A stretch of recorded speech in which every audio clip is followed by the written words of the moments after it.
Baik, Assalamualaikum warahmatullahi wabarakatuh. Ya, ini pertemuan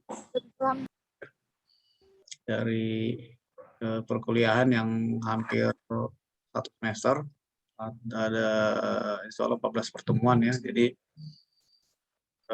nanti setelah ini akan ada UAS ya. Jadi UAS nanti akan mungkin karena ini take home ya. Saya akan lebih memberikan leluasan kalian untuk lebih critical thinking untuk mengerjakan soal, karena bukan soal yang sifatnya apa namanya cuman jawaban yang ada di buku, tapi analisis ya, analisis case study. Baik, khusus ya pertemuan akhir ini saya akan jelaskan mengenai komunikasi dalam manajemen atau manajemen komunikasi. Ya, saya mengutip dari G.R. Terry ya. Sebenarnya ada tokohnya lagi sih yang lebih berkompeten ya. Cuman bukunya saya nggak dapat itu. Apa namanya? Ada sih bukunya, agak belum dapat buku PDF-nya, cuman kutipannya ada. Nah, di sini dikatakan komunikasi dalam manajemen diibaratkan sebagai minyak lumas ya. Bahkan dia juga mengatakan manajemen is communication. Khusus ya, G.R. Terry ini ngomong, dia mengatakan manajemen itu komunikasi. Ya, nanti karena dari proses fungsinya, dari perencanaan, ya kan, actuating, ya, organizing, directing, dan controlling itu pasti melibatkan komunikasi. Ya, ada proses komunikasi yang tidak bisa diabaikan, yang itu ya, penting juga ya, penting bahkan. Ya, dari pendapat tersebut lihat betapa pentingnya ya dalam manajemen.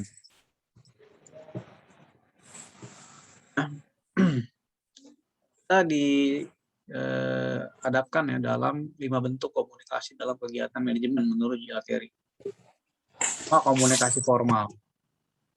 Ya, formal ya, kemarin mungkin saya pernah singgung, nantinya nih kalau dikaitkan dengan ilmu komunikasi, mata kuliah kita ini bisa mengarah kepada komunikasi organisasi. Satu ya. Nah, jadi komunikasi formal itu ciri khas daripada komunikasi organisasi. Mungkin kalian apakah dapat mata kuliahnya, tapi yang jelas dari tahap-tahap komunikasi ya, levelnya itu dari komunikasi kelompok ada suatu proses yang namanya komunikasi organisasi. Apa sih bedanya? Dia lebih formal, organisasi lebih formal, dia bisa jadi dalam kelembagaan yang resmi, yang punya ADART, legalitasnya diakui dan seterusnya. Ya, sehingga dia ada pembagian ADART itu sendiri kan ada suatu ini kan, seperti aturan mainnya lah ya, aturan main atau tata cara atau pedoman semua di situ. Sehingga menggambarkan peraturan-peraturan, makanya disebut formal ya. Ini terkaitan dengan jalur formal itu ada kewenangan ya, ada tanggung jawab ya, ada instruksi ya, baik lisan maupun tulisan yang terjadi dalam organisasi atau komunikasi organisasi itu sendiri. Ya, dan yang jelas ada prosedural ya, kalau dalam pemerintahan ada birokrasi lah ibaratnya ya, kita santai ya, memang suasana yang memang punya tanggung jawab ya. Jadi, itulah suasana yang kan.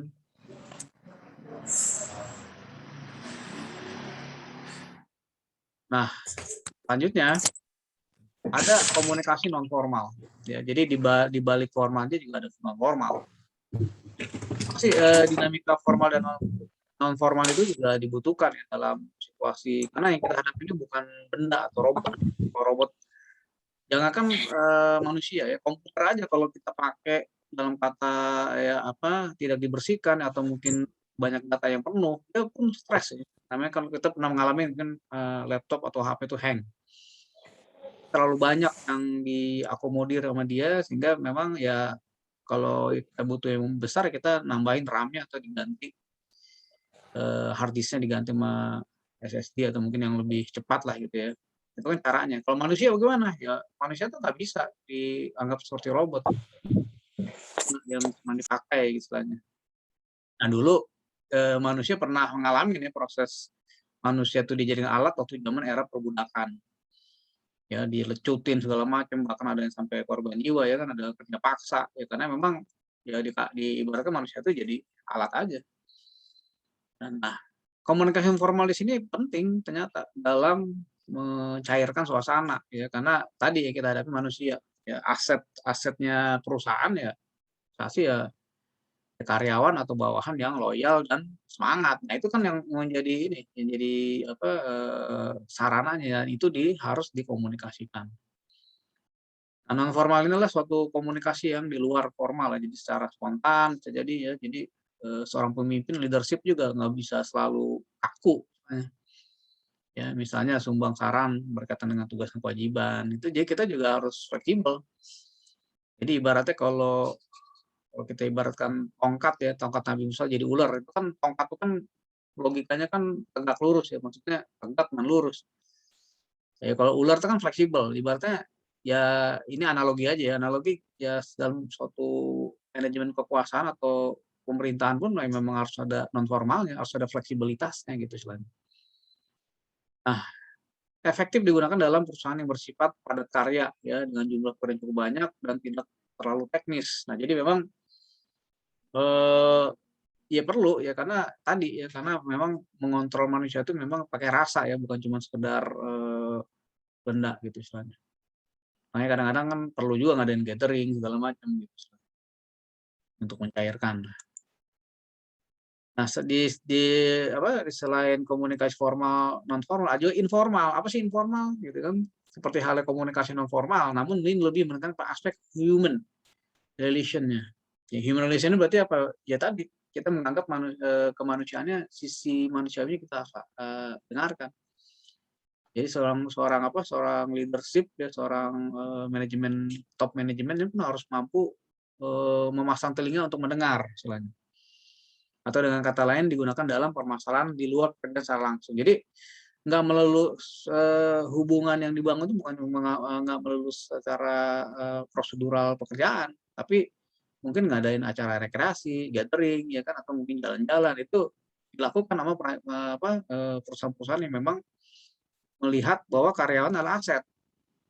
Ya, semangatnya adalah power. Terus, ya kalau yang masih kerja rodi ya masih ada sih sekarang yang memang kayak kerja rodi ya di beberapa ya ada beberapa tempat atau beberapa negara masih seperti itu. Yang upah minimum ya segala macam. Pokoknya hak-hak kewajiban perlindungannya kurang diperhatikan dan itu juga membuat akhirnya sebenarnya lambat laun bisa ada perlawanan atau demonstrasi atau unjuk rasa. Nah, makanya nih komunikasi informal ternyata dalam organisasi yang sangat formal pun perlu. Ya kadang-kadang harus minum teh bareng-bareng atau nongkrong sambil ngerokok. Ya kalau ngerokok ya, kalau nggak ngerokok jangan gitu ya. Mungkin lebih cair ya sambil ngopi-ngopi segala macam. Nah, kayak gitulah hal-hal itu yang mungkin harus dilakukan juga ya. Nah, ini yang menarik Google ya. Google itu perusahaan yang memang padat karya dan membutuhkan suatu energi kreativitas ya sehingga memang ini dibangun kalau kita lihat kalau kamu searching ya kantor Google kayak apa ya ada lapangan basket, ada lapangan apa, ada meja apa, pingpong, ada macam-macam lah. Terus juga di luar non apa, di luar mainstream yang ada, yang mungkin warna-warni segala macam. Jadi ya hal-hal yang membangkitkan suasana yang nyantai, nyaman itu mungkin dilakukan gitu. Ya untuk perusahaan-perusahaan maju. Nah, ada juga yang lebih teknis ya, komunikasi teknis. Ya biasanya hanya dilakukan dan dimengerti oleh orang-orang tertentu yang berkaitan dengan kegiatan tertentu ya misalnya divisi-divisi tertentu ya dalam suatu organisasi kan pasti ada bidang-bidang atau divisi atau mungkin sektor-sektor gitu ya. Ya masing-masing punya pekerjaan yang sangat spesifik yang kadang-kadang di antara mereka tuh nggak ngerti ya satu sama lain, tapi mereka terkait dengan penugasan. Nah, hal yang teknis ini biasanya ya dikomunikasikan dengan adanya mungkin supervisor ya atau mungkin adanya lagi kepala bidang atau apalah yang sesuai dengan kebijakan struktur organisasi itu yang dibuat seperti apa gitu ya menangani hal-hal yang lebih detail istilahnya. Nah, ada komunikasi prosedural ya. Prosedural itu berarti memang ini berkaitan dengan hierarki yang ada ya. Berarti kalau kita bicara manajemen segala macam, nggak lepas dari hierarki ya. Ada top manajemen, ada mungkin ada middle manajemen, ada apa namanya, yang supervisor, ada yang mandor sampai ke bawah. Ya itu macam-macam ya, dari setiap perusahaan kadang-kadang beda-beda ya, tapi secara prinsipnya memang ada jenjang. Nah, jadi prosedural biasanya dekat dengan komunikasi formal, diwujudkan misalnya dengan bentuk memberikan laporan tahunan, bulanan, instruksi tertulis, memo, dan lain-lain. Nah, kalau kita lihat prosedural kadang-kadang gini loh, ini kadang-kadang yang bisa juga memicukan konflik ya. Kalau prosedural itu tidak dipatuhi, kadang-kadang ada aja yang berkaitan dengan emosional, perasaan itu yang memancing ya, memancing suatu konflik. Contoh misalnya dari pekerja yang level paling bawah tiba-tiba dia langsung lapor ke top manajemen paling tinggi ya, dia mengabaikan middle management misalnya, manajer segala macam. Nah, itu kan juga pasti akan merasa dilangkahi, itu juga kehilangan harga diri misalnya.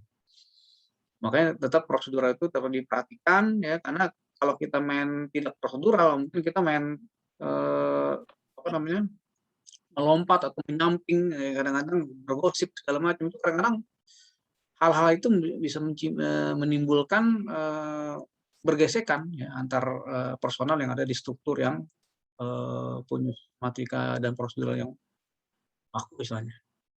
Ya mungkin kita salah kirim berita yang bukan room-nya gitu kan, yang di kelompok ini ngapain berita itu dikirim ke ini misalnya gitu kan, di grup umum misalnya.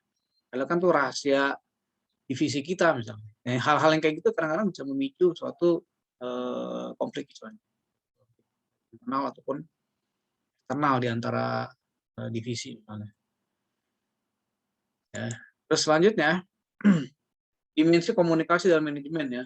Ini menurut Onong Effendi, ini sangat legendaris ya, seorang yang banyak menulis buku ya. Ini masih relevan sih istilahnya. Nah, beliau dalam bukunya ya, nanti bisa dicari ya, dalam ada yang manajemen komunikasi itu memang ada di bukunya. Ya ini menjelaskan sih suasana atau ruang lingkup komunikasi organisasi ya. Di situ ada namanya komunikasi vertikal, ada horizontal, dan komunikasi eksternal. Sebenarnya ada lagi tambahan nih, komunikasi diagonal. Diagonal itu bisa cross silang ya dalam organisasi. Tapi yang jelas vertikal nih adalah komunikasi dua arah, biasanya timbal balik ya, terkait dengan tugas-tugas manajemen. Bisa dari atas ke bawah atau dari bawah ke atas, atau istilahnya downward communication atau upward communication. Bentuknya nanti kita jelasin ya. Kalau atasan bisa kayak memberikan arahan, bawahan misalnya memberikan masukan dan seterusnya. Ya banyak, poin-poinnya banyak itu.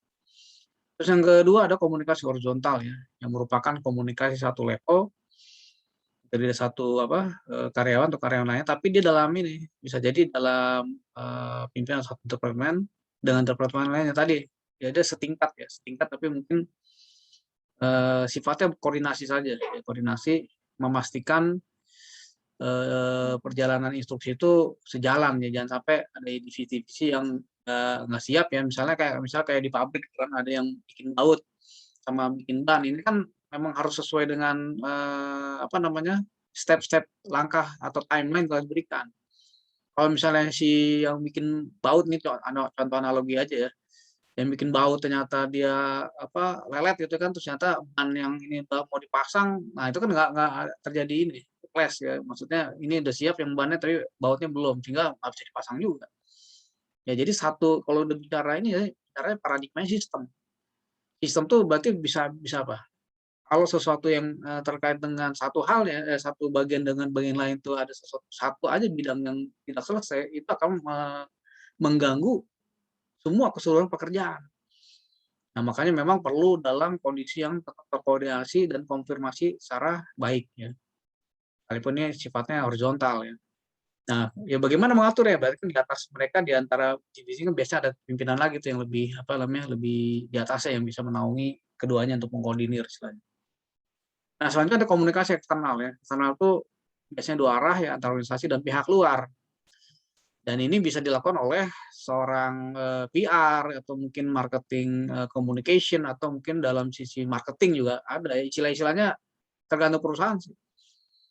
Nah, kadang ada perusahaan yang nggak ada istilah PR, tapi sebenarnya dia menjalankan fungsi PR.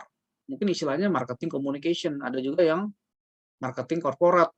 Macam-macam istilahnya hari ini, sebenarnya peran-peran mereka hampir mirip. Ya, bagaimana berhubungan dengan pihak eksternal. Tapi kalau PR juga bukan eksternal doang, internal pun dia harus bisa menjaga suasananya istilahnya. Nah, selanjutnya ada istilah model ya. Yang model jaringan komunikasi menurut Stephen P. Robbins ini juga terkait dengan gaya yang terjadi atau iklim yang terjadi komunikasi dalam suatu organisasi. Yang pertama ada model rantai ya. Rantai itu atau chain ya. Jadi memang komunikasi dikenal tadi harus atas dan harus bawah ya, dari atas ke bawah atau dari bawah ke atas ya. Jadi cuman linear gini aja.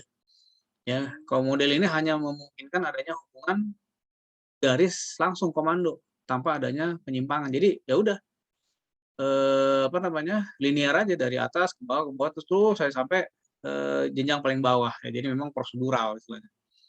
Dan model ini banyak dianut dalam organisasi militer ya. Contoh militer itu komando kan jadi instruksi. Ya, jadi memang ya pernah nggak militer itu di luar dari prosedur? Bisa aja ya. Kayak misalnya ada yang ya mungkin ada yang indisipliner, bisa jadi kayak gitu. Ya apalagi yang berkait dengan hal-hal yang lebih sifatnya komando ya, komando atau mungkin instruksi. Apalagi ini kan ada masalah laporan keuangan, pembayaran gaji, ini kan sesuatu yang memang harus dilakukan secara apa namanya? Pelaksanaan dari suatu perintah ya, karena bicara hak dan kewajiban perlu dijalankan dengan segera sebenarnya. Nah, selanjutnya ada yang modelnya roda ya, wheels. Ya, jadi sistem jaringan komunikasi ini seperti laporan, instruksi, perintah kerja, pengawas terus satu orang yang memimpin 4 bawahan. Ya, ini modelnya wheels, ada juga kayak gitu. Mungkin dia atasannya ada satu, tapi dia langsung membawahi 4 atau berapa yang sifatnya ini digambarkan seperti roda. Sehingga bawahan ini semuanya sama ya, mereka berkoordinasi dalam satu. Dan teman mereka ini bisa aja sih berkoordinasi kayak tadi kan ada horizontal ya. Bawahan antar bawahan-bawahan ini kalau memang terkait dengan ada kaitannya dengan koordinasi dan apa namanya? Kesatuan dari pekerjaan. Ya, jadi memang kalau misalnya ada satu yang lambat ini bisa mempengaruhi nih. Makanya si pemimpin yang sentral ini punya peran yang sangat taktis ya, taktis dan operasional ya untuk melaksanakan perusahaan ini dia taktis sekali untuk mengatur agar ritmenya berjalan dengan seimbang ya atau lancar sebenarnya. Nah, teman memang wheels ini memang biasanya mereka di sini di bawahnya itu tidak ada interaksi, dia memang udah melapornya ke satu pusat aja. Nah, kalau yang lainnya mungkin tadi nanti ada yang mungkin bisa berinteraksi ya. Model yang lain, ini model wheels ini ya udah tergantung si central leader ini nih. Dia yang melihat ritmenya, dia yang mengatur dan dia menciptakan iklimnya. Jadi si sentral, figur sentrisnya sangat menonjol sebenarnya. Nah, ada yang modelnya circle ya, lingkaran. Yang model ini semua staff ya. Jadi berinteraksi setiap tingkatan hierarkinya ada tapi tetap tanpa ada ada satu kelanjutan, tanpa ada kelanjutan tingkat yang lebih tinggi.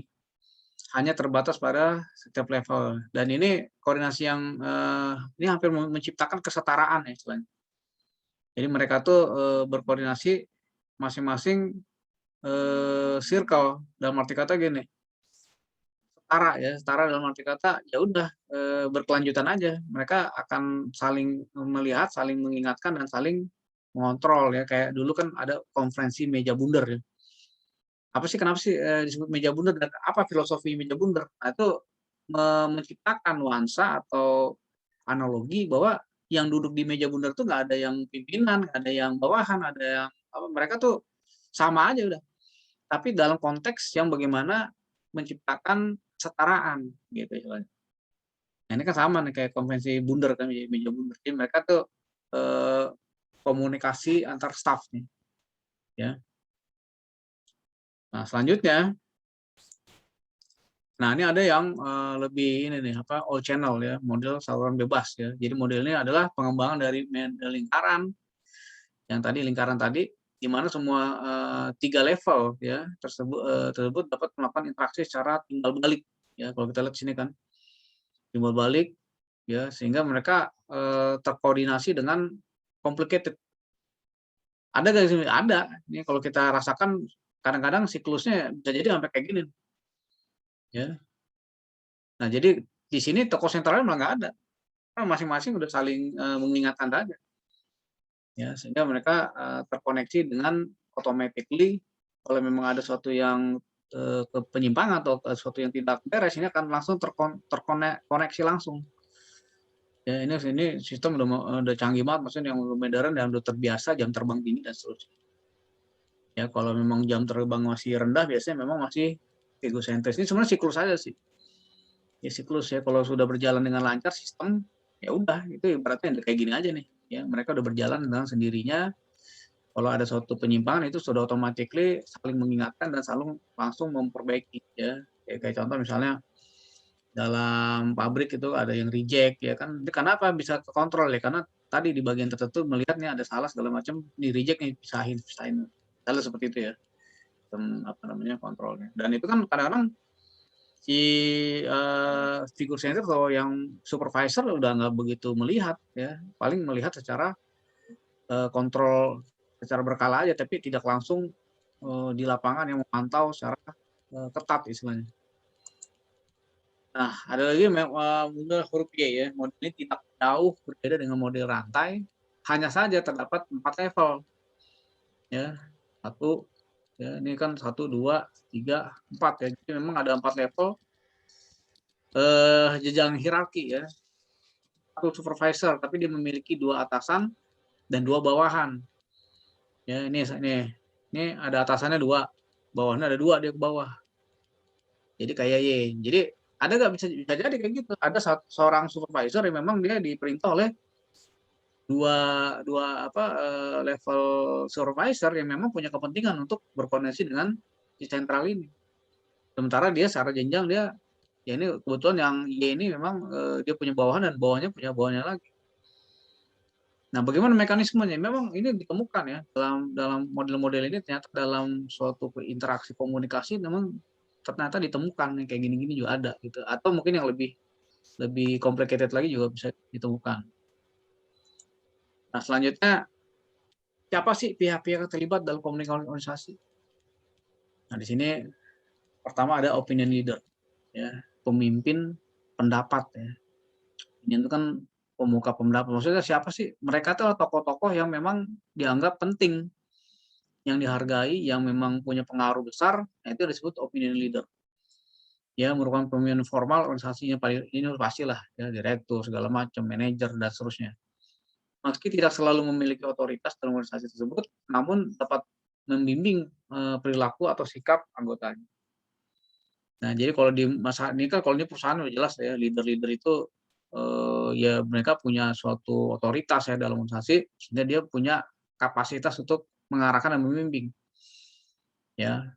Nah, ya kalau di masyarakat ada mungkin tokoh RT ya, RW itu kan, atau mungkin tokoh masyarakat yang memang mantan seorang yang dikenal gitu ya. Jadi punya pengaruh yang bisa intinya di sini membimbing atau mengendalikan sifat warga atau anggotanya.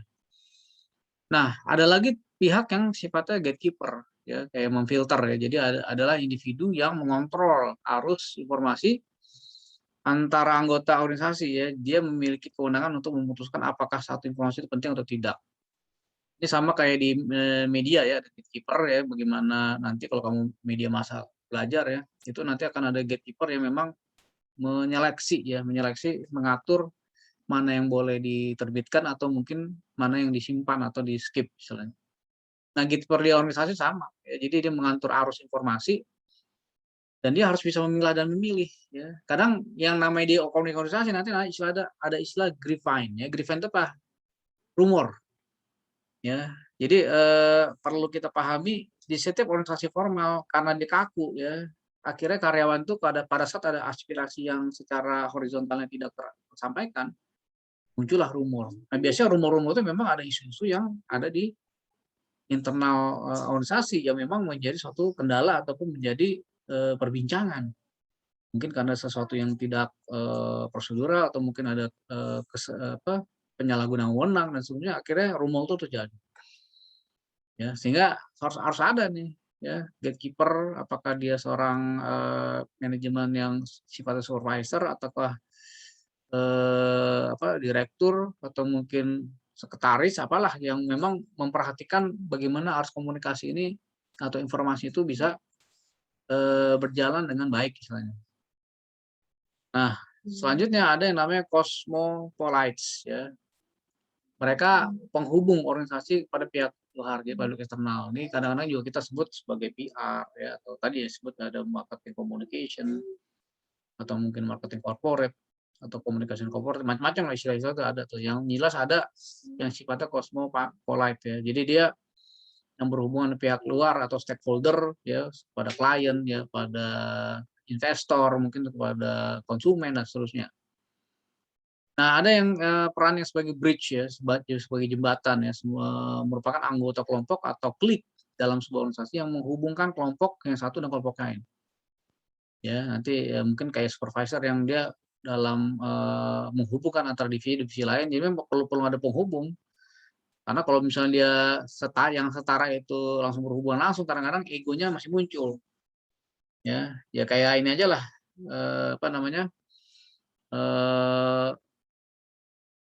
ya misalnya apalagi yang lebih muda gitu kan, yang akhirnya apa namanya, yang orang baru berkoordinasi, karena ada yang seniornya agak lebih egonya lebih tinggi kayak gitu.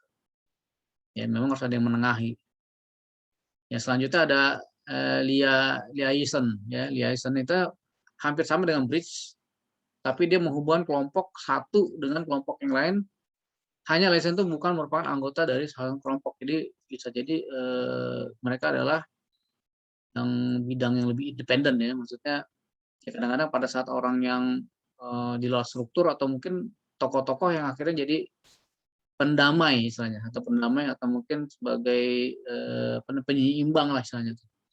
Kalau bridge ini kan mereka anggota ya, klik ya. Kalau ini di luar ya, bisa jadi kayak supervisor. Kalau ini mungkin ada ketua grupnya atau ketua bridge itu ada ketua apa namanya, divisi. Nah, kalau liaison ini adalah yang memang bukan anggotanya tapi dia sebagai penghubung yang sudah stabil ya, yang sudah berjalan istilahnya. Nah, selanjutnya faktor-faktor apa sih yang mempengaruhi efektivitas manajemen komunikasi? Pertama, sikap. Ya, jadi sikap merupakan suatu predisposisi ya. Maksudnya keadaan yang mudah terpengaruh terhadap seseorang, ide, objek yang berisi komponen-komponen kognitif, afektif, dan behavior. Ini kan kalau ini kita bicara kalau kognitif, afektif itu kan bicara apa? Efek komunikasi kalau dalam komunikasi. Nah, jadi sikap itu memang akhirnya menjadi suatu yang esensial dalam suatu proses komunikasi, manajemen komunikasi atau komunikasi yang ada dalam organisasi. Ya, sikap adalah kesiapan yang merespon setiap konsisten dalam bentuk positif atau negatif terhadap objek atau situasi. Jadi bagaimana perintah itu disikapi, ya, atau mungkin ada sesuatu yang memberatkan atau mungkin ketidaksesuaian dan seterusnya, ya, masalah gaji, masalah bobot jam kerja, atau mungkin hal-hal yang lain, ya, nanti pasti akan disikapi apakah positif atau negatif. Dan ini akan menjadi kendala. Jadi memang apa namanya, sepahaman ya, ada suatu argumen itu bisa terjadi dalam organisasi. Makanya konflik itu tak terelakkan ya, maksudnya itu suatu keniscayaan dalam organisasi. Makanya kalau orang yang sudah memahami manajemen dengan baik, dia berpikir dengan suatu proses manajemen konflik. Ya, karena konflik itu ternyata harus di-manage ya, kalau kita paham ya, dan nggak bisa terelakkan sih, memang harus dihadapi. Nah, itu kesiapan. Kadang-kadang orang gitu kan, pas mengalami konflik sedikit, resign, kabur, segala macam. Mungkin ya itu berarti dia belum matang dalam mengelola, kecuali kalau memang sudah berusaha dengan sedemikian rupa ya, tapi tidak ada suatu jalan temu, ya jadi memang jalan terakhirnya memang harus ya mungkin cabut, atau mungkin ya emang dia mikir dengan nyaman dalam iklimnya, ya sama kayak orang bercerai kan, sesuatu yang dibolehkan tapi dibenci sama Allah kan. Dan di Qur'annya pun ada at-thalaq ya, suatu kondisi di mana akhirnya nggak bisa disatukan lagi, ya udah, bisa aja. Tapi kan sebelum itu terjadi kan diupayakan dulu ya, dimediasi dulu. Nah, itu yang disebut manajemen konflik. Tapi perseteruan atau persaingan kadang-kadang itu menjadi energi juga sih. Ya, kalau kita bicara dengan misalnya kompetitor ya, atau mungkin dalam apa kita melihat ada persaingan tuh ya tergantung kita sikapnya itu positif atau negatif gitu. Nah, jadi dari pengertian di atas disimpulkan bahwa sikap mempunyai ciri sebagai berikutnya. Ya, memiliki objek tertentu, orang, perilaku, konsep, situasi, benda yang disikapi. Atau yang kedua, mengandung penilaian ya, suka atau tidak suka tadi saya bilang. Setuju atau tidak setuju. Jadi dalam suatu konteks organisasi bisa terjadi. Makanya kan kita kalau kita bicara organisasi besar, kenapa sih ada majelis permusyawaratan rakyat dan dewan perwakilan rakyat yang di situ dalam-dalamnya bukan kumpulan orang yang selalu setuju, kecuali waktu zaman Orde Baru tuh mungkin. Yang ada 3 partai oposisi pada saat itu lebih cenderung kepada PDI ya pada saat itu. PDI yang di zaman Orde Baru ya PDI yang memang utama pemerintah. Ya bayangkan selama 32 tahun ya pemilihan Presiden Soeharto atau Orde Baru itu nggak pernah tuh istilahnya partai Golkar yang kalah gitu, nggak pernah.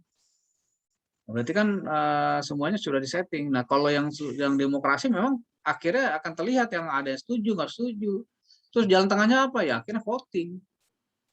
Nah sekalipun memang cuma beda 1 suara, atau akhirnya yang lebih banyak itu adalah harus yang dijalankan yang hampir 49% misalnya menolak itu harus mengikuti, itu konsekuensi.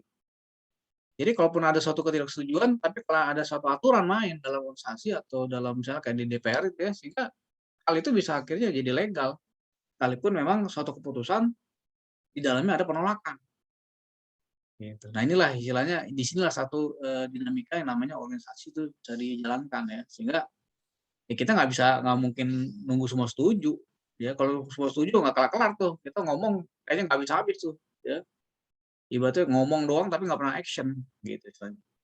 Berdebat doang tapi tindakannya nggak ada, ya udah akhirnya kita jalan tempat gitu ya. Nah selanjutnya ada yang berlangsung secara spontan dan terus menerus ya, sikap itu memang muncul bisa jadi spontan ya, kadang-kadang kita juga nggak terduga istilahnya, hal yang memang muncul seketika karena merespon dari sesuatu kondisi, itu berarti kita akan punya sikap. Terus yang terakhir ya, mempunyai struktur yang dapat dipelajari tadi ya, ibaratnya sama kayak tadi DPR MPR gitu kan, skalanya kaitannya dengan struktur ya. Jadi memang ketidaksetujuan itu pun suatu aset. Maksudnya apa? Biasanya orang yang tidak setuju dia akan menjadi suatu yang sifatnya controlling ya. Tadi kan makanya manajemen ada controlling kan. Maksudnya pemerintahan yang sehat itu memang ada oposisi. Ya, coba kalau nggak ada posisi ya di negara aktor kayak di Korea Utara hari ini. Itu ada partainya nggak ada kalau lagi pemilu ya dia doang. Ya, isinya cuman formalitas ya, orang milih partai yang cuma satu, kan aneh juga. Nggak membiarkan orang beroposisi, nggak boleh berseberangan, nggak boleh beda pendapat. Yang beda pendapat langsung didor. Nah itu jadi inilah seni mengelola daripada manajemen organisasi, sekalipun kita berhadapan dengan suatu ketidaksetujuan terhadap sikap kita. Ada sikap-sikap yang setuju dan tidak setuju. Kan kalau orang yang udah matang jiwanya juga dia akan bisa beradaptasi dengan kondisi apapun. Tapi kalau yang mungkin masih kekanak-kanakan, waduh konflik nih, gue kabur lah kayak gitu mulu. Padahal hadapi aja dulu. Justru kematangan proses itu di situ ya, pada saat mulai konflik segala macam ya udah emang kayak gitu ya. Jadi memang kita memang harus melalui hal-hal yang seperti itu hingga kita punya dapat pelajaran gitu. Di sini kan dipelajari gitu. Nah selanjutnya kelewatan. Nah selanjutnya adalah masalah kepemimpinan. Nah, ini penting dalam komunikasi, makanya nanti kalau dalam konteks komunikasi ada juga gaya komunikasi pemimpin. Itu bisa dipelajari. Ya, beda kalau gaya kepemimpinan mungkin tuh lebih kepada manajemen ya, manajemen murni, ekonomi. Tapi kalau kita di komunikasi misalnya gaya komunikasi pemimpin, nah itu ada teorinya tuh gaya komunikasi. Ya. Nah, kepemimpinan adalah aktivitas yang mempengaruhi orang-orang agar rela bersedia menuju tujuan bersama. Jadi itulah yang sifatnya yang disebut manajemen. Seorang manajer itu seperti itu, bukan melakukan semuanya sendiri, padahal dia punya bawahan, punya struktur. Justru dia salah kalau segala sesuatu dikerjakan sendiri. Ya, langsung bypass ya, ibaratnya langsung turun ke bawah. Boleh nggak? Boleh, itu namanya sidak. Ya, tapi kan hari ini gitu. banyak mungkin, para pejabat atau, politisi yang dia memang bypass ya dari seorang top leader langsung ke rakyat misalnya, itu kan bypass sebenarnya. Ya dia jadi mengabaikan struktur, tapi biasanya gitu, boleh sih itu sidak namanya. Sidak pun jangan sampai kita umumin. Ya 2 hari sidak ya, orang pada beres-beres, siap-siap. Kalau sidak kan dadakan, ya, dan juga nggak perlu banget-banget ya kamera sih boleh sih, kamera difotoin maksudnya untuk jadi peringatan yang lain, tapi juga jangan terlalu kesannya memang mencari panggung, pencitraan dan seterusnya, ya. Karena memang contoh misalnya dulu pengaduan ke balai kota tuh zamannya gubernur siapa ya, misalnya orang pada ke balai kota, ya kalau semua orang ke balai kota numplak. Nah, terus kalau memang semua langsung ngadu ke gubernur misalnya, ya buat apa adanya struktur di bawah? Ya seharusnya yang diperkuat adalah koordinasi, kontrol struktur jalan atau enggak. Nah, kadang-kadang kan gitu, ini kan karena pejabat gubernurnya adalah pejabat politik yang memang dipilih ya kan, tapi pejabat karir yang di bawah, yang camat segala macam mungkin yang itu mereka semua kadang-kadang udah semena-mena aja, maksudnya udah kayak udah tradisi yang mungkin salah santai segala macam. Makanya kadang-kadang kan gitu tuh. Itu datang, wah pada ini, itu untuk, ini aja sih, untuk apa, trigger aja untuk membuat suatu detak jantung kan ibaratnya gitu kan. Orang udah mau sekarat tuh dikagetin dulu biar, organisasi itu berjalan. Ya itu sama itu bicara kepemimpinan juga. Nah ini sih yang menarik nih, kepemimpinan merupakan seni dalam mengkoordinasikan dan mengarahkan individu dalam atau kelompok untuk mencapai suatu tujuan. Nah seni itu berarti apa sih? Seni itu ya harus jenis itu seni. Sekalipun kita masuk dalam tataran yang sangat kaku, yaitu prosedural, ya organisasi, tapi tetap harus punya jiwa seni. Di situlah kadang-kadang keberhasilan seorang pemimpin tuh kalau dia hatinya halus ya, seninya ada, ya. Tapi apakah pemimpin yang otoriter berhasil? Bisa juga berhasil. Ya Korea Utara berhasil, karena dia juga yang dia lakukan adalah menanamkan atau merawat rasa takut. Makanya ada apa, apa namanya, jenderalnya yang ketiduran dalam rapat langsung tembak mati, hukumannya mati, ya. Itu untuk merasa menciptakan rasa takut, tapi memang akhirnya ya tidak ada kemerdekaan. Nah sekarang negara komunis yang paling otoriter itu hanya tinggal, Korea Utara saja bertahan, yang kalau China, Tiongkok ya udah mulai liberal, itu Jack Ma segala macam kan mereka udah kapitalis juga sih sebenarnya bukan lagi komunis. Karena memang udah bagaimana mengelola sumber daya, apa namanya, kan kapital ya, modal diperkuat itu dan juga liberal juga ya, penguasaan ekonomi yang udah nggak bisa lagi sama rata sama rasa. Ya kalau di Korea Utara ya rambut aja masih diatur sama negara, ya gaya rambut, gaya baju gitu kan. Nah, itu tuh. Jadi ya kita alhamdulillah masih ditampilkan tuh, contoh-contoh analogi-analogi yang berkaitan dengan sistem-sistem yang dengan gaya-gayanya masing-masing kepemimpinan. Nah, di sini makanya di sini juga dijelasin kepemimpinan melibatkan pembagian kekuasaan power ya, ada coercive power.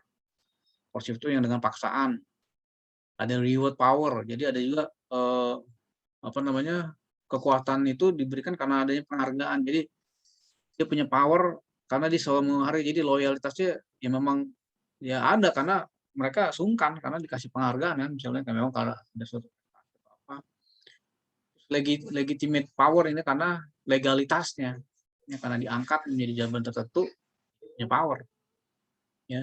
Terus juga ada expert power itu karena orang keahliannya. Jadi dia bisa berbicara, bisa ditaati karena punya ilmu, ilmu yang memang yang bermanfaat dan memang valid ya, ilmu-ilmu yang karena mungkin seorang, pakar atau profesor segala macam yang kadang-kadang yang dimintakan pendapat dan seterusnya. Terus ada reference power ya. Reference power itu, kekuatan yang berdasarkan referensi. Referensi itu apa sih? Rujukan. Ya rujukan-rujukan bisa jadi kita mengacu kepada, apa gitu kan, bisa kepada suatu ketetapan, bisa mengacu kepada teori-teori, sesuatu yang memang suatu hasil penelitian, itu reference ya, reference power. Jadi memang bukan cuma ngomong tapi punya data gitu, referensi. Nah, selanjutnya faktor yang mempengaruhi seorang menjadi pemimpin apa? Adalah professional leadership. Ya, jadi professional leadership memang dia punya punya jiwa kepemimpinan ya. Ya, jadi ini jiwa kepemimpinan bisa apakah, takdir atau dilatih? Ya biasanya leadership itu kalau saya bukan masalah takdir, ada sih orang punya karakternya bagus gitu, tapi dia belum tentu leader yang terlatih, ya. Jadi kalau kita bicara leadership memang lagi-lagi, sesuatu yang bicara jam terbang, ya, jam terbang dan pengalaman istilahnya, ya. Kayak operasional leadership, jadi mereka bukan leadership yang cuma sekedar karena, apa namanya, eee, dipilih atau mungkin karena apa gitu kan, capability dan seterusnya. Nah, terus ada juga yang masalah popularity ya. Jadi pemimpin-pemimpin ini memang harus dikenal dan mau nggak mau memang sih harus muncul di publik dan memang, sesuatu yang memang, apa namanya, harus dikenal karena orang akan taat atau loyal kalau dia mengenal ya. Populer itu ya kenapa sih populer? Karena one to many, sesuatu yang memang, dilakukan oleh banyak orang ya, banyak orang, ketemu banyak orang sehingga akhirnya dia populer nggak? Ya, dia bukan cuman one on one ya, jadi bukan satu-satu kayak antar personal, tapi pasti leadership itu adalah bicara satu kepada banyak. Makanya harus ada popularity, sesuatu yang integritas yang baik lah. Popularitas itu bukan popularitas yang negatif, tapi harus popularitas yang positif. Yang negatif juga sama, negatif bisa jadi sih leadership yang negatif. Itu lagi-lagi ya, apakah itu akan menciptakan loyalitas atau loyalitas bisa dua, karena memang dia karena yakin dan karena memang dia sesuatu yang dia datang dari hati, tapi ada yang loyalitas yang karena takut. Ya kalau takut tuh biasanya ada masa ininya sih, ada masa apa namanya, ada masa batasnya, ada pemberontakan misalnya, apa namanya, RRC kan, Republik Rakyat Cina dulu itu kan namanya RRC. Itu pun sekarang udah berubah ya, jadi bukan lagi, komunis murni tapi sudah mulai ke arah kapitalis. Kita nggak tahu nih ke depan, apa namanya, Korea Utara ya, kita nggak tahu berapa, mungkin cukup butuh waktu yang lama kalau untuk terjadi revolusi di daerah itu ya, karena memang dia sudah sangat terisolir istilahnya. Nah, terus yang selanjutnya di-assume ya, assume representatif. Jadi seorang pemimpin itu memang diasumsikan dia bisa menjadi seorang yang mewakili kepentingan kebanyakan, kepentingan perusahaan, kepentingan karyawan dan seterusnya. Jadi bukan mewakili, kepentingan pribadi.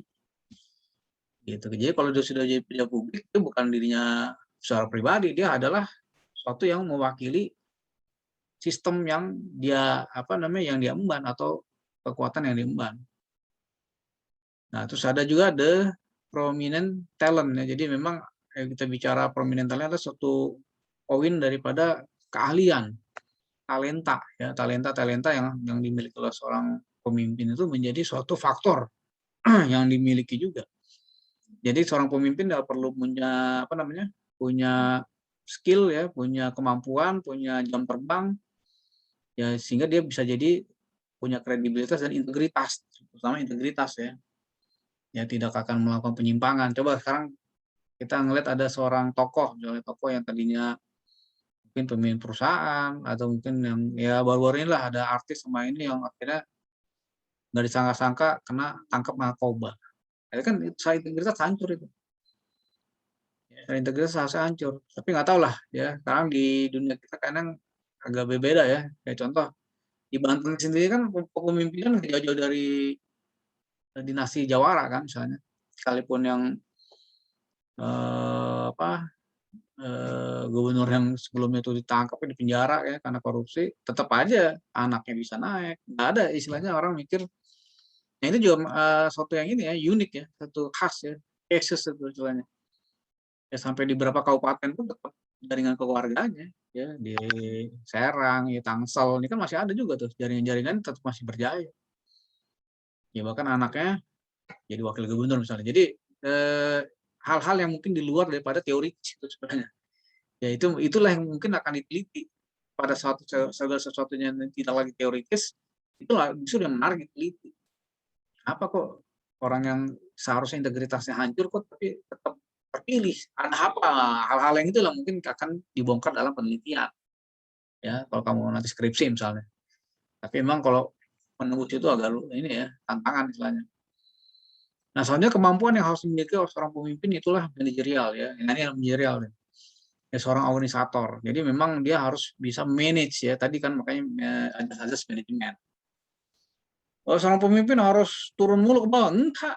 Ya, seorang pemimpin justru harus menggerakkan struktur. Jangan sampai ada struktur yang mandek, struktur yang salah. Apalagi ada struktur yang di bawahnya tidak terorganisir dengan baik.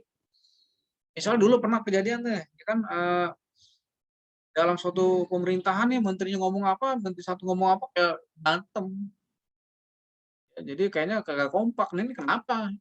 Ya dulu makanya pernah tuh zaman Presiden Jokowi pernah ya sampai direkrut 100 humas pemerintahan yang di-hire cuma 2 tahun, termasuk Pak Megi itu. Pak Megi ada dosen kita di-hire, dia kerja humas pemerintahan waktu zaman Jokowi periode pertama.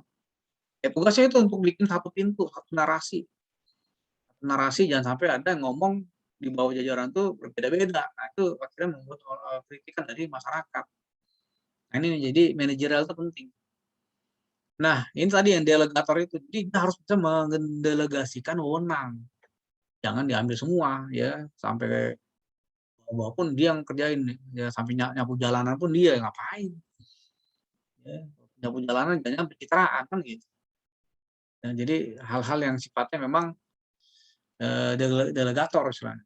Nah, yang ketiga komunikator. Nah, itu lagi komunikator. Ya, komunikator adalah orang yang pertama menyampaikan pesan dan pesan itu harus dipastikan sampai dan dipahami oleh komunikan. Ya kalau misalnya kalimatnya atau mungkin pesannya itu salah atau asal-asalan, ya berarti ini kan bahaya ya. Apalagi kalau sudah public speaking ya atau mungkin kan komunikasi publik ya, pada saat seorang leader ngomong kepada khalayak yang banyak, itu akan menjadi suatu penilaian.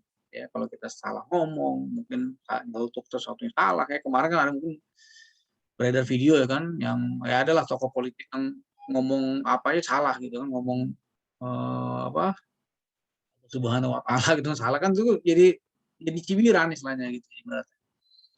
Jadi memang harus perlu dilatih, terlatih kan bukan cuma terlatih, dilatih dan terlatih.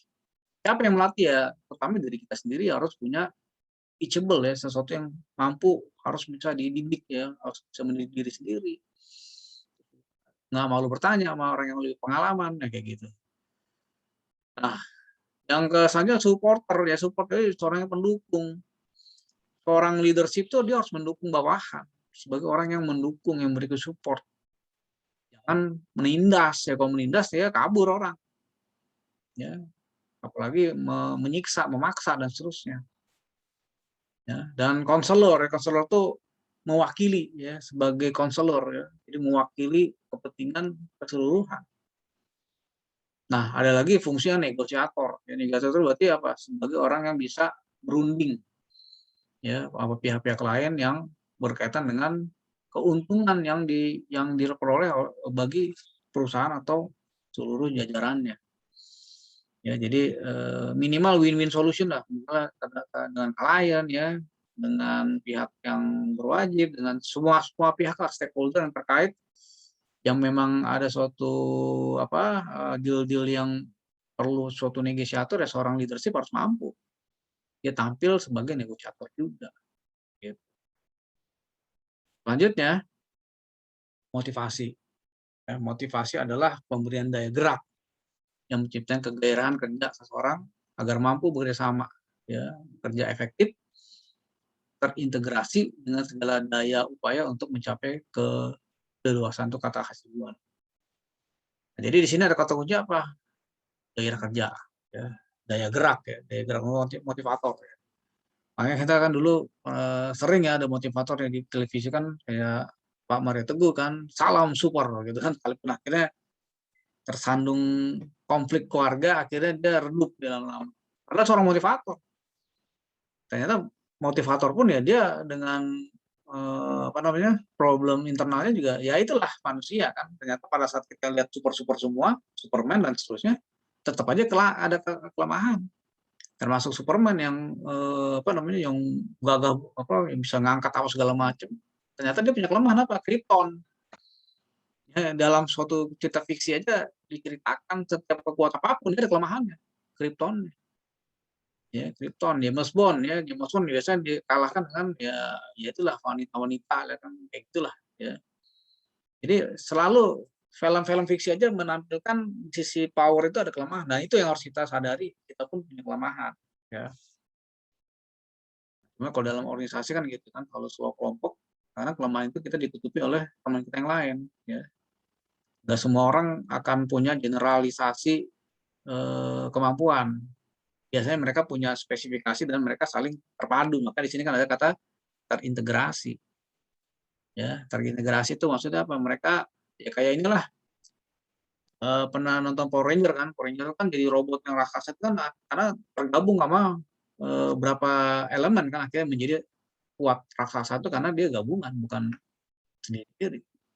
Dan bayangkan kalau misalnya Power Ranger atau mungkin Google Five ya kalau masih ingat film-film kayak gitu menggerakkan robot yang masing-masing kaki jalan sendiri. Ini kan terkoordinasi dengan kepalanya tuh siapa pemimpin leadernya. Ya jangan sampai kaki jalan sendiri, tangan jalan sendiri, udah copot tuh robotnya itu kan. Ini kan analogi seperti itu. Ya. Terus motivasi adalah kesediaan seseorang untuk berusaha sekeras-kerasnya menuju tercapai sasaran organisasi yang terkondisi oleh suatu usaha yang memenuhi memuaskan kebutuhan. Nah, ini nanti ada kata kunci kebutuhan nih. Ini menarik nanti kita akan bahas. Jadi kesediaan seseorang untuk berusaha sekeras-kerasnya menuju tercapainya sasaran organisasi dikondisikan dalam suatu usaha memuaskan suatu kebutuhan, kata si Robin. Nah, kita akan bahas yang ini nih. Ya. Terus dari pengertian di atas dapat simpulkan bahwa motivasi adalah dorongan dalam diri manusia untuk beraktivitas sesuai dengan tujuannya dan memenuhi kebutuhan. Jadi ada tujuan, ada kebutuhan, ada dua. Tujuan apa sih? Biasa, makanya kan setiap organisasi pasti ada visi misi. Nah, kalau kita pengen tahu sebenarnya kita ikut organisasi ini arahnya kemana sih? Ya udah kita pelajari aja ADRT-nya. Boleh dong lihat ADRT atau mungkin visi misi apa sih?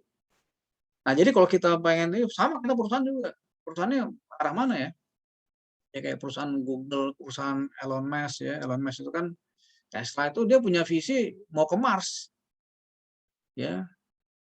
Ya itu visinya dia sampai ke sana. Makanya dibikin pesawat-pesawat lagi uji coba terus. Ibaratnya kita masih berantem masalah cebong kampret yang di luar udah sampai kepada Mars gitu kan lagi meneliti alam ruang angkasa itu jauh ketinggalan ya, tapi nggak apa-apa lah ya mungkin ada maknanya juga nanti kita akan lihat sendiri kenapa sih kita masih di belakang misalnya kan makanya kadang-kadang sekarang orang yang ilmuwan yang sangat tinggi visinya itu jadi ateis ya mereka jadi nggak yakin ada Tuhan ya karena dia melihat personifikasi agama Tuhan-Tuhan itu kayak manusia juga gitu kan yang maha ini maha itu gitu kan nah mereka berpikir seperti itu makanya ilmuwan-ilmuwan yang di Inggris ya kayak apa siapa tuh yang catat itu ya itu udah meninggal ya itu kan ateis tuh ya. Dawson juga yang biologi itu mereka percaya materi evolusi ya macam-macam lah banyak lah kalau kamu lihat rentetan dari ilmuwan-ilmuwan yang puncak ada juga sih yang religius tapi banyak kan mereka jadi ateis yang cuma setengah-setengah lah belajar agama sebenarnya. Nah sekarang kita masuk ke ini nih kebutuhan tadi ya kan. Jadi kalau tadi ada visi misi, di situ kalau visi misi tujuan kita akan tahu ke arah mana. Nah kita nyaman nggak dengan tujuan itu. Nah sekarang kebutuhan kita mengutip ya di sini ada Maslow ya itu di atas ya. Ini ada 5 kebutuhan yang paling dasar ya dari Maslow. Kalaupun kebutuhannya sebenarnya udah berkembang ya. Ada kebutuhan pulsa, kebutuhan wifi ini kan nggak masuk lagi nih. Ya jadi kebutuhan-kebutuhan yang memang dasar banget nih sebelum ada kuota kuota itu juga kebutuhan kan karena orang makan sama kuota dulu nih internet kagak kagak enak nih kalau HP kagak terkoneksi kan gitu. Nah pertama yang paling dasarnya paling banyak adalah physiological needs ya kebutuhan fisik ya makan minum papan kandang pangan pokoknya fisik lah ya ada sesuatu tersebut apa termasuk apa namanya kebutuhan primer sekunder tersier itu di sini semua termasuk kemewahan ya, kemewahan mobil, dan semua kebutuhan lah yang sifatnya fisikal. Nah, masuk sudah kalau sudah lewat ini dia ada kebutuhan yang safety-ness ya, kebutuhan akan keamanan, keselamatan. Sebenarnya kita sudah diajarkan dalam Islam ya, karena Islam itu kan dari kata aslam muslim itu kan selamat. Semua manusia, semua apapun yang mau manusia, mau hewan segala macam, dia pasti butuh keselamatan. Cacing aja ibarat pas kita terpacul dia tiba-tiba nongol di ini langsung tuh buru-buru masuk ke tanah lagi. Kenapa? Dia pengen selamat. Ya, semua ya hewan-hewan ya yang lagi diterkam ya di herbivora ya rusa dikejar-kejar dia pengen selamat. Termasuk kita juga mungkin dalam bahaya-bahaya juga banyak kan, bahaya kejahatan, pemerkosaan, kita pengen selamat, aman, safety, ya bahaya virus segala macam kita mau sehat dan seterusnya ini masuk kepada sini. Ya, ini kebutuhan ya yang kita akhirnya kejar ya. Nah, terus akhirnya masuk ke jenjang yang lebih tinggi lagi social needs ya. Sosial itu kita ternyata bukan manusia yang sendirian. Kita butuh orang, butuh teman, butuh bicara. Coba hari ini kenapa banyak orang yang bunuh diri dalam kondisi Jepang lah. Jepang tuh tingkat bunuh diri masih tinggi sekarang. Ya, mau pelajar, mau siapa. Bahkan di Indonesia juga ada yang ironis ya, pernah terjadi anak SD, anak SMP pernah bunuh diri. Kenapa? Karena faktor ekonomi.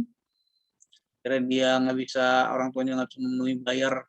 Dulu karena pernah saya dengar di berita tuh dia cuma mau beli buku pelajaran, belum bisa bayar. Akhirnya gantung diri. Bayangkan tuh ibaratnya berarti dia dalam kondisi yang udah nggak bisa lagi nolong. Sementara kita mungkin orang-orang yang mampu punya kelebihan ya cuek aja. Tapi kadang-kadang kita kan bingung juga ya di pengemis-pengemis itu di razia ternyata di kampungnya rumahnya mewah juga. Ya macam-macam sih kondisinya ya.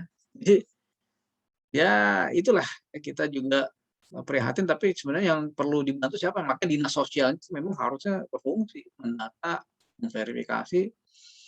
Jangan kita cuman yang mana yang benar-benar dibutuhkan sama yang manipulasi kita akhirnya nggak tahu gitu kan. Nah yang jelas kita nih butuh berteman, kita masuk dalam komunitas, kita dalam hubungan perkawanan, menikah gitu kan. Ada juga sih yang akhirnya memilih nggak mau nikah, ada juga. Kan hidupnya jadi lonely ya. Ya, nah itu kan. Nah nih makanya di fenomenanya bisa kita lihat ada yang bunuh diri. Kenapa? Karena udah nggak ada lagi yang bisa dibicarakan sama siapa. Kita nggak bisa curhat. Ya, sekarang kan curhatnya kan coba deh kalau kamu curhat lagi tekanan, pada saat kita curhat itu tekanan itu akan hilang, akan berkurang ya. Jadi nggak begitu stres akan begitu hilang ya. Termasuk hari ini yang curhat-curhat di status ya, status story ya kan. Itu kadang-kadang juga sifat manusia, makhluk yang ingin berbagi, yang nggak bisa memendam suatu beban ya, beban pikiran, beban perasaan itu namanya social needs ya.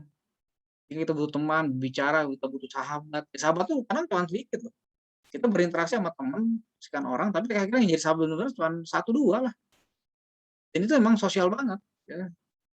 Ada juga sih yang bersahabat, yang kelompok itu sampai meninggal, sampai tua pun dia masih geng-gengannya masih jalan. Ya udah akhirnya kita punya ruang yang sebenarnya sedikit. Ya, kita nggak punya ruang lagi yang lebih banyak ya, tapi yang lebih akhirnya jadi soulmate kan akhirnya ya suami istri. Ya kita dibuat gender yang berbeda tapi disitulah kita dipertemukan ya, untuk melanjutkan regenerasi. Wah bagaimana kalau yang ada ya sekarang kan gender pertengahan sudah mulai diakui ya itulah problem sosial ya maksudnya human right ya PBB mengokekan LGBT tapi itu kembali ke hukum alam ya sekalipun memang ada kodrat-kodrat yang kromosomnya memang salah atau XY atau itu. Tapi itu jadi suatu ya tadi lah kalau kita mau manage diri kita seharusnya kita berpikir, saya juga punya teman sih yang kayak gitu, cuman kita diskusi aja sih. Bro, bagaimana kira-kira kalau misalnya menikah nih sesama tapi keberlanjutan nggak ada, gimana? Ya ini kan minoritas ya udahlah itu kan tuh problem kehidupan banget tuh ya hal-hal itu di mahasiswa saya ada meneliti tuh mengenai ada film yang terkait dengan LGBT ini jadi skripsi dia ya jadi ya memang perlu solusi sih dalam ini. Juga kita langsung ngeremehin, oh langsung aja dibunuh atau gimana, nggak bisa juga. Itu permasalahan yang sudah ada sejak zaman Nabi Lut ya, atau Nabi Muhammad pun ada. Ada hadis-hadisnya juga pernah memunculkan yang sifatnya kalau ada orang yang kayak gitu, tetap aja dia nggak boleh ngelihat aurat yang perempuan, ya, kalaupun dia laki-laki seperti perempuan. Berarti kan zaman Rasul udah ada juga itu, masalah itu. Oke, itu salah satu dinamika ya. Dan yang selanjutnya adalah esteem needs ya. Jadi suatu orang butuh dihargai, penghargaan ya. Jadi sesuatu yang dilakukan tuh jangan sampai kita dicederai dengan tidak diakui, tidak dihargai. Jadi paling paling berat ya, paling berat yang munculnya itu adalah masalah harga diri sama sumber daya yang memicu konflik. Pada saatnya sumber daya ini mungkin di sini nih, ini orang pada berebutan nih, berantem nih karena bonus sumber daya. Tapi ada juga sampai tahap yang self esteem, ya, esteem needs. Jadi suatu harga, kalau harga diri orang itu mulai direnggut, ya kita dilangkai, tidak diabaikan, terus juga tidak diperhatikan, terus juga mungkin ada sesuatu yang diambil hak kita dalam suatu penghargaan, itu kadang menjadi konflik. Nah, yang paling tertinggi adalah self actualization needs, aktualisasi. Ya mungkin kalau semua terbutuhi semua udah pada masuk, akhirnya orang pada saat waktu tertentu dia butuh aktualisasi. Maksudnya apa? Dia pengen lebih bermanfaat untuk dirinya dan orang lain. Dia pengen ada aktualisasinya tuh, eksistensi dirinya tuh bermakna. Nah, kalau sudah sampai tahap ini orang mungkin udah mikirin untung rugi ya. Makanya dalam hal orang yang sudah tahap ini kita juga harus mempelajari. Kita berhadapan dengan orang yang sudah tahap mana. Kalau kita misalnya mau melakukan suatu kegiatan sosial, ya orang yang memang udah ya tapi sebenarnya bukan masalah umur sih. Ada orang yang masih muda udah sosial banget, kegiatan sosial segala macam, udah beginilah. Ada yang memang loncat ya, kayak Rasulullah itu kan sebenarnya loncat ya, kepribadian yang loncat dalam kebutuhan ini. Coba kita lihat deh, kita analisis ya Rasulullah itu. Dia masih kecil aja dia piatu ya, bapaknya nggak pernah lihat bapaknya, terus masih usia balita juga ibunya meninggal, disusui nama berapa ini kan, ibu susuan. Terus akhirnya yatim piatu asuh sama pamannya, sama kakeknya. Sampai yang uniknya dia menikah sama seorang yang Khadijah ya, janda yang udah janda 3 kali terus nikah dan umurnya jauh sekali. Ya mungkin kalau orang yang skeptis, yang orang yang mencibir Islam, wah lu nikah sama tante-tante berondong misalnya, umur 25, nah kita mau 40 tahun. Tapi sebenarnya kalau kita lihat dari faktor perkembangan kejiwaan beliau, dia emang setaranya balance-nya dengan Khadijah yang pada saat itu sadar yang memang jiwanya Rasulullah itu bukan lagi orang anak ABG. 25 tahunnya udah mengalami hidup yang keras. Kalau dia mungkin dapat pasangan yang masih ABG juga nggak nyambung dia. Masuk ke jiwa kerasulan itu nggak berkembang. Konflik-konfliknya udah masih ini, akhirnya diberikan keseimbangan dengan jodoh yang seperti itu. Kan analogi ini aja kan, analogi ini. Jika memang aktualisasi Rasulullah itu dari muda tuh udah aktualisasi diri, jadi mencari bukan lagi kebutuhan dasar, tapi udah mencari makna hidup. Ya, jadi dengan adanya keras hidupnya macam-macam itu dia sudah punya visi pandangan bukan lagi mikirin duniawi tapi akhirat. Kenapa sih jangan jahiliyah sampai bertahan sebagai hero kan itu bukti.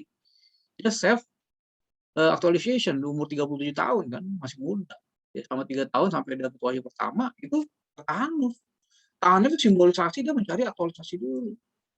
Nah, sudahkah mungkin kalian kan umurnya masih muda nih, sudah sampai tahap mana kalian di sini? Ya kalau saya mungkin udah 40 tahun, saya udah ibaratnya sudah ke arah ini nih, bukan cuma lagi menuju hidup, tapi ini udah pengen jalan pulang, ya. Ibaratnya gini lah, kalau kamu secara biologi, kalau pernah belajar biologi ya, ada satu penemuan tahun 2010, itu masih bertumbuh sampai umur 35 sampai 40 itu masih ada pertumbuhan. Tapi setelah umur 40 tahun, manusia itu kecenderungannya adalah apa? Kematian sel. Jadi sebenarnya umur 40 tahun ke atas sebenarnya kalau kita lihat tubuh kita tuh bukan lagi, kecuali kalau orang yang kayak ada di Corbuzier mungkin dia karena proteinnya tinggi segala macam dia bodybuilding-nya sampai keker. Dia 45 tahun pun tambah keker. Iya, tapi tetap kematian sel tetap terjadi. Sekalipun pertumbuhan itu kalau mungkin masa bertumbuh itu masih banyak sel yang lebih tumbuh daripada kematian sel, itu ada dua. Tubuh kita tuh ada pertumbuhan sel dan kematian sel. Tapi setelah umur 40 tahun dan seterusnya, kecuali kalau apalagi makanan yang kurang bergizi tinggi ya, atau mungkin yang serat yang kurang tinggi, atau makanan-makanan yang banyak inilah faktor karsinogen yang bahan pangan segala macam, itu akan orang cepat tua.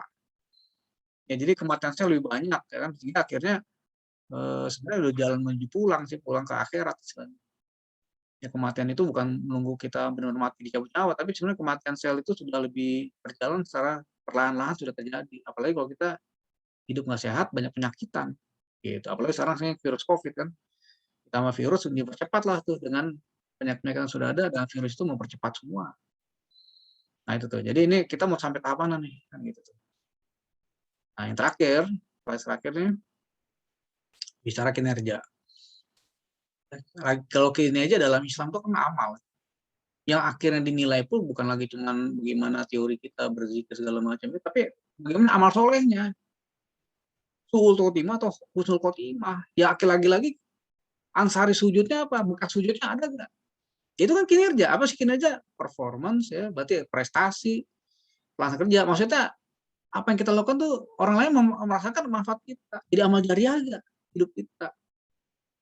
Ya lagi-lagi ya ibaratnya seorang pelacur lah, ibaratnya kan kalau di hadis Rasul kan dia pas menjelang wafatnya tuh dia memberi air anjing lah, anjing kan najis juga. Itu bisa dijamin surga. Nah, kita bisa jamin nggak diri kita di ujung husnul khotimah, kinerja. Ya, jadi pencapaian kerja atau hasil yang kerja, ya, hasil yang baik, ya. Kinerja adalah hasil kerja secara kualitas dan kuantitas dicapai seorang pegawai melaksanakan tugas yang sesuai dengan tanggung jawab yang diberikan kepadanya. Ya, itu juga amal ibadah. Nah, kita bermanfaat atau enggak? Apakah kita cuma mikirin diri sendiri? Coba kita lihat hari orang yang ngumpulin harta aja banyak banget. Coba lihat anaknya. Dimanja-manja dengan harta segala macam. Ya akhirnya menunggu oh, jangan sampai saya nanti suatu saat memanjakan anak saya dan akhirnya tidak mencetak apapun. Ya, jadi dimanja-manja terus akhirnya enak terus akhirnya apa? Mau sudah ini juga mau enak lihat aja. Sekarang ya mungkin kita lagi tonton dengan contoh ya orang udah kaya raya punya perusahaan segala macam, punya istri artis, ujungnya narkoba. Anggapan apalagi coba. Dari kalau kita balik ke kebutuhan tadi, semua kebutuhan semua fisiologi segala macam, aktualisasi juga orang udah terkenal segala macam. Ternyata narkoba. Cara reputasi kan jadi jelek. Tapi akhirnya masyarakat kita kadang-kadang udah mulai maklum sih. Maksudnya lagi nanti gimana nanti kan ya kita maklum aja. Jadi terbiasa ya. Mungkin artis yang dulu ada video pornonya, kita juga sekarang jadi fan-nya lagi. Maksudnya lupa. Jadi maksudnya contoh-contoh itu udah sulit sekali ya kita hari ini belajar dari peristiwa yang ada. Nah ini nih, ujungnya begini ya. Kinerja saya kaitkan dengan amal ibadah. Kalau kita bongkar Quran memang yang dihisap itu amal soleh. Amal sholat yang pertama kan. Sholat apa sih? Amal ibadah. Bukan cuma sholat yang ruku sujud, tapi amal sholat itu harus yang ditegakkan sholat. Coba sholat apa? Kenapa amal ibadah pertama kali hisap itu sholat? Kalau saya ngeliat filosofi sholat itu adalah sila kan. Sila itu berkomunikasi. Hakim komunikasi kita benar nggak sama pencipta? Ya, kalau komunikasi ya benar sih sebenarnya kita lurus bener aja sih karena controllingnya kita dari Allah, malaikat Jibril, strukturnya gitu kan. Allah, malaikat Jibril, Nabi Muhammad kita kan struktural juga. Kan kita tidak langsung Allah ke kita. Hanya Nabi Muhammad aja. Itu pun apa yang merinding segala macam. Ya. Jadi itu pun melalui malaikat Jibril, nggak langsung Allah kepada Nabi Muhammad. Kan ada struktur berarti. Itu memang diperlihatkan adanya struktur jenjang. Ya. Malaikat Jibril pun udah selesai. Kita nggak ada lagi bikinnya. Kemarin ada tuh yang ngaku Jibril kan sudah meninggal tuh. Ya, itu. Ada juga ngaku apa namanya nabi baru, macam-macam lah. Ya, jadi akhirnya banyak manusia yang akhirnya udah agak kebingungan dalam kondisi seperti itu. Jadi sholat adalah komunikasi. Ya, sekarang makanya perbaiki sholat itu dengan memahami apa yang kita baca, jangan cuma hafal kita nggak ngerti apa yang kita baca, sehingga akhirnya cuma menggugurkan kewajiban, itu salah. Kalau sholatnya benar sih, pasti amar ma'ruf nahi mungkar, mencegah dari perbuatan mungkar juga. Sudah pasti. Kenapa? Karena dia lapor. Subuh lapor, siang lapor, dan menjelang sore lapor, asar, maghrib lapor, isya lapor lagi.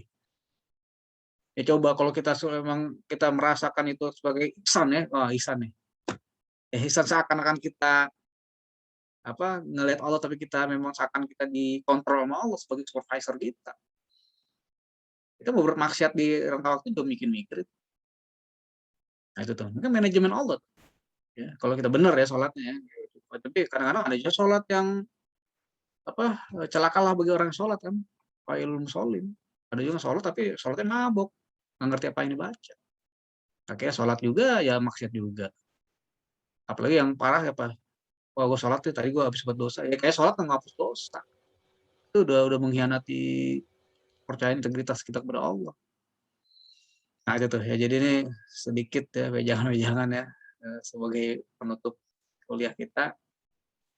Insya Allah ya mudah-mudahan bermanfaat ya. Dan saya juga satu semester ya kebersamaan yang online saja. Itu mudah-mudahan tetap bermanfaat dan tetap semangat gitu ya. Ya, Pak. Belajar ya. Mudah-mudahan nih kamu juga luar biasa nih UMT nih. Sebentar lagi dosen-dosennya tuh ada 8 ya, calon doktor semua. Jadi kalian swasta tapi dosennya doktor banyak kan. Mantap ya Pak. Mantap ini kan. Gitu. Oke, mungkin nanti ini pertemuan ya. Jadi mohon maaf lahir batin ya. Minggu depan insya Allah saya kasih soal secara case ya, case tadi. Jadi nantilah minggu depan. Insya Allah hari Minggu saya kasih soalnya. Udah kirim untuk UAS ya. Ya Pak. Oke, sampai sini ada pertanyaan? UAS soalnya berapa Pak? Ya dikit lah analisis, paling 1-2. Tapi Ya. analisis. Analisis banyak ya Pak paparannya. Kan paparan itu menunjukkan pemahaman. Saya nggak bakal ngasih soal sebutkan lah ini udah nggak lagi. Analisis aja ntar. Ya mungkin biar lebih, makanya nanti saya kasih waktunya agak lama. Saya nggak langsung satu hari itu. Berapa hari saya kasih waktu nanti kerjain. Latihan analisis kan bekal nanti skripsi juga. Analisis SWOT Pak. Apa? UAS. Analisis SWOT. Enggak kayak gitu. Itu sih analisis SWOT itu ya metode teori kan itu. Enggak, analisis yang terkait ini aja. Dan teori-teori manajemen aja ntar. SWOT itu juga manajemen sih, salah satu bagian dari untuk melihat sesuatu kondisi ya. Boleh juga sih nanti makanya saya lagi mikir dulu. Nanti pokoknya finally hari Minggu lah soal. Oke, mungkin udah malam ya, nggak perlu diskusi lagi kita. Mudah-mudahan bermanfaat ya selama semester ini. Kuat, belajar tetap semangat ya, jangan rontok satu persatu. Jadi tetap semangat. Oke, demikian. Terima kasih. Assalamualaikum warahmatullahi wabarakatuh. Waalaikumsalam warahmatullahi wabarakatuh. Waalaikumsalam warahmatullahi wabarakatuh. Waalaikumsalam warahmatullahi wabarakatuh. Sampai ketemu lagi ya di mata kuliah Terima kasih selanjutnya. Pak. Sama-sama. Terima kasih banyak Pak. Nanti absen ya biasa ya di grup. Saya tutup nih. Siap Pak.